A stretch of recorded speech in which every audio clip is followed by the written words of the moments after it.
So I'd like you to talk about strong contenders, cars that impressed you, and what ultimately won. Okay, so yeah, absolutely strong contenders. There were many this year. We had the Tata Sierra, strong sort of challenger there. We had the Kia Ceros. Not many people like how it looks, but it is a fundamentally well sort of packaged car. Packaging is superb. We had the Clavis EV, the electric version of the Kia Clavis, and I think, and then of course the the other cars that we had, like the VinFast, for example, like an outsider who doesn't like somebody like an underdog in a fight. So these were some of the I would say the stronger contenders in there. And the Sierra did take home the award, and I think it was almost unanimous across all of us. Styling, it had this perfect balance of the old Sierra. I mean, I'm sure you remember the old original Sierra too.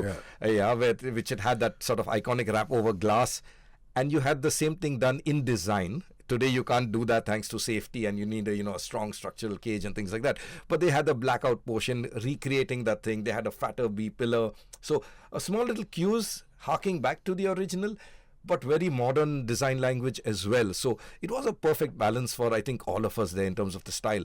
They introduced a new platform, so it's built on an all new platform. That does not happen very often in the auto industry.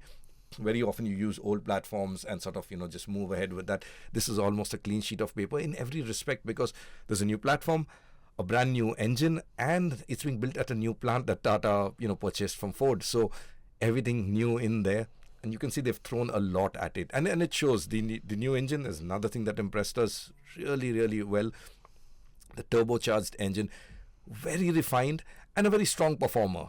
Yes, the 1.5 liter, the naturally aspirated engine, it isn't powerful at all. In fact, it is very slow. But if you're looking at the diesel, because they do offer diesel, and that's a shrinking actually segment, not too many people offer you that choice. But Tata still went ahead with that, and they are offering you diesel, and then they are offering you the turbo petrol as well. So a very, very well-rounded package. And then comfort and, the tech features, triple screens today. Who doesn't like more screens in their car? Not me. Yes, I don't like them, but consumers seem to love it. So you've got these 3 screens across, the rear space ample. So I think it's a very, very well-rounded product. We were thoroughly impressed by it. 94.3 Radio 1.